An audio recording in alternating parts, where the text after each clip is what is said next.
de samengevoegde vraag. Nous arrivons aux questions jointes sur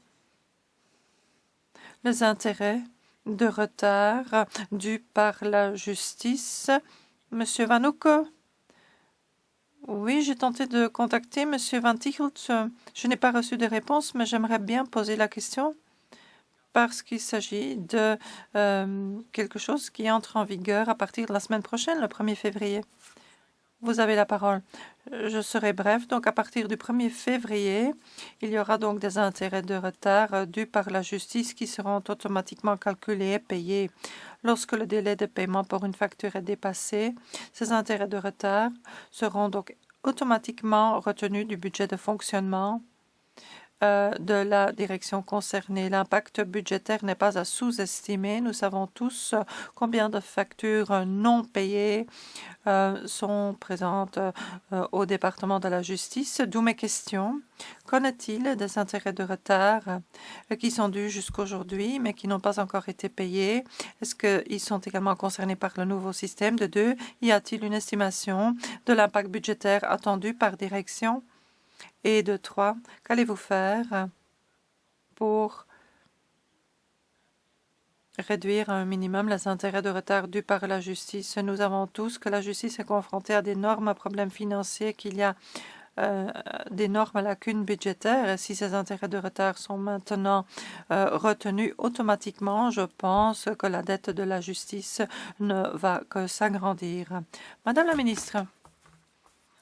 Merci, chers collègues. Contrairement à ce que a été communiqué par une organisation professionnelle des traducteurs-interprètes, ce n'est qu'à partir du 1er février que les intérêts de retard dus qui va donc entrer en vigueur. Ça, c'est pour les indépendants, ceux qui sont soumis à la TVA. En ce qui concerne le calcul automatique, l'on dit que c'est la date de la du dépôt dans PEPL de la facture qui est concerné comme le point de départ. Il doit y avoir un accord du bureau de taxation. Le délai de paiement est 30 jours pour les indépendants et ceux soumis à la TVA. Il y a aujourd'hui des intérêts de retard qui ont déjà été payés, d'autres sont encore en traitement. Ce paiement automatique se fait à partir du 1er février. L'impact attendu sur le budget est de 4,3 millions pour la partie des frais de justice pour les experts et les traducteurs et interprètes. C'est quelque 4%. L'estimation est assez prudente et assez élevée parce qu'on tient compte de certaines grandes factures telles qu'un litige important avec Bipost. Pour les frais de justice liés à l'achat, par exemple, de tests salivaires, la destruction de laboratoires de drogue, là, il y a donc une estimation de 300 000 euros d'intérêt de retard. Il y a également des paiements forfaitaires de 40 euros qui ont été appliqués. Chaque direction a été informée par son comité de direction sur la façon de traiter ces factures, mais on doit constater qu'il y a eu des retards dans le processus. Voilà pourquoi nous avons étudié des améliorations pour qu'on puisse éviter des retards et améliorer les procédés. On va donc imputer ces intérêts sur les frais de fonctionnement de chaque administration compte tenu du nombre de factures. Monsieur Van Hoek, en ce qui concerne les chiffres que vous avez demandé, je voudrais vous demander d'introduire une question écrite. Merci, Madame la Ministre. Monsieur Van Hoek, pour une réplique.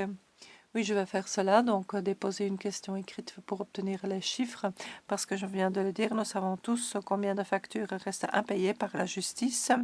J'ai demandé ces chiffres en 2025. Dans l'intervalle, j'ai rédigé une question de suivi, mais au début de 2025, il s'agissait de presque 30 millions d'euros de factures impayées qui auraient déjà dû être payé depuis longtemps. Lorsque vous parlez de 4,3 ou 3,4 millions d'euros, c'est une estimation très prudente. Cela me semble être un énorme problème.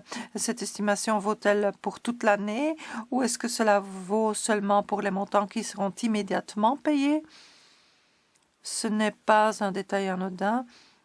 C'est une nouvelle qui n'est pas très connu, mais c'est un problème important. Beaucoup de ces directions ont très peu de moyens budgétaires et si ces intérêts de retard seront automatiquement retenus, je pense que le problème va devenir encore plus grave. Je suis très curieux de connaître les chiffres parce que c'est quelque chose qui peut avoir un impact énorme. Et je suis également curieux de savoir s'il y a eu encore une augmentation du nombre de factures à payer. Mais là, il faut vraiment connaître l'impact financier. Vous allez nous présenter vos plans budgétaires sans savoir combien d'argent reste. Cela me semble être très difficile. Nous allons continuer de suivre cela de près. Et je vais donc déposer une question écrite pour obtenir les autres données chiffrées. Arrivons donc maintenant à la question suivante.